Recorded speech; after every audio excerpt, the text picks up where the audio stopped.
நல்லா மொறுன்னு வீட்டிலேயே குழந்தைங்களுக்கு பிடிக்கிற மாதிரியான சிக்கன் 65 எப்படி பண்ணலாம் அப்படின்னு சொல்லி பார்க்கலாமா. இன்றைக்கி நான் வந்து ஒரு 1/4 கிலோ அளவு சிக்கன் எடுத்துக்கிறேன்.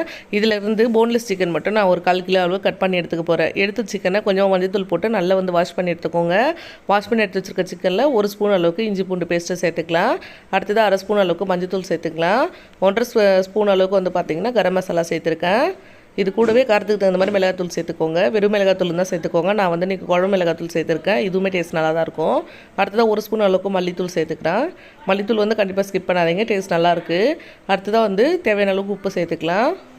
அடுத்ததாக 1 ஸ்பூன் அளவுக்கு வந்து அரிசி மாவு, அதே மாதிரி 1 ஸ்பூன் அளவுக்கு வந்து கார்ன்ஃப்ளவர் சேர்த்துக்கிறேன். கொஞ்சம் கூட உதிராது, நல்லா ஒட்டாமல் சூப்பராக வரும். இது எல்லாத்தையும் சேர்த்து நல்லா வந்து மிக்ஸ் பண்ணிக்கலாம். தண்ணி எதுவும் தேவையில்லை. அடுத்ததாக இதிலே ஒரு கொத்தளவு கருவேப்பிலை சேர்த்துட்டு நல்லா வந்து கிண்டி விட்டு கொஞ்சம் நேரம் வந்து வச்சிடலாம். நல்லா மேரினேட் ஆனதுக்கப்புறமா சூடான எண்ணெயில் போட்டு பொரிச்சு எடுத்தோம் அப்படின்னா நல்லா கொஞ்சம் கூட மசாலா விட்டு வராத கிறிஸ்பியான சிக்கன் 65 ரெடி ஆகிடும். ட்ரை பண்ணி